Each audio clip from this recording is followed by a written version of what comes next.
வணக்கம். அண்ணா university media ஸ்டூடெண்ட்ஸும் எத்திராஜ் காலேஜில் உள்ள விஸ்காம் ஸ்டூடெண்ட்ஸும் சேர்ந்து ஃப்ளாஷ்பேக் அப்படின்ற ஒரு கண்காட்சி, ஒரு எக்ஸிபிஷன் டைரக்டர் வெங்கியோட துணையோட பண்ணியிருக்காங்க.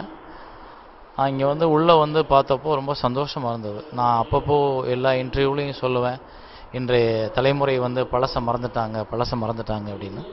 ஆனால் இந்த தலைமுறை இளைஞர்கள் இவ்வளவு தேடி இவ்வளவு பழைய ஸ்டில்ஸை கலெக்ட் பண்ணி பழைய விஷயங்களை கொண்டு மூவியாளர்லேருந்து பழைய கேமரா வரைக்கும் பழைய எடிட் மிஷினரி எல்லாமே கொண்டுட்டு ஒரு எக்ஸிபிஷனில் வச்சு, அது இல்லாமல் பழைய டைரக்டர்ஸ், பழைய ஆர்டிஸ்ட், பழைய ப்ரொடியூசர்ஸோட படங்கள், இது எல்லாத்தையும் கலெக்ட் பண்ணி கொண்டு ஒரு வரலாறையே இங்கே கிரியேட் பண்ணியிருக்காங்க. So I am very happy, so happy. நான் இங்கே வந்தது எனக்கு ரொம்ப சந்தோஷமாக இருக்குது.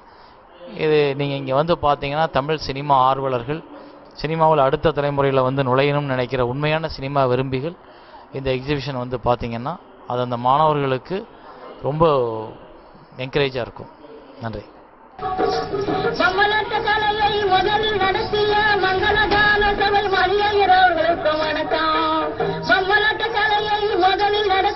மங்களதான சபை மணியர்களுக்கு வணக்கம். அதை தொடர்ந்து நடத்தி வரும் கலைமாமணி பாலசுப்ரமணியம் அவர்களுக்கு வணக்கம். அதை தொடர்ந்து நடத்தி வரும் கலைமாமணி பாலசுப்ரமணியம் அவர்களுக்கு வணக்கம். முத்தமிழ் துறையில் தனி முக்கியத்துவம் நிறைந்த நாடக கலைக்கு மிக வணக்கம். முத்தமிழ் துறையில் தனி முக்கியத்துவம் நிறைந்த நாடக கலைக்கு மிக வணக்கம். இத்தனை நாளாக இதை இயல்போடு இருக்க செய்த எல்லா கலைஞருக்கும் வணக்கம். இத்தனை நாளாக இதை இயல்போடு இருக்க செய்த எல்லா கலைஞருக்கும் வணக்கம். வணக்கம் வணக்கம்.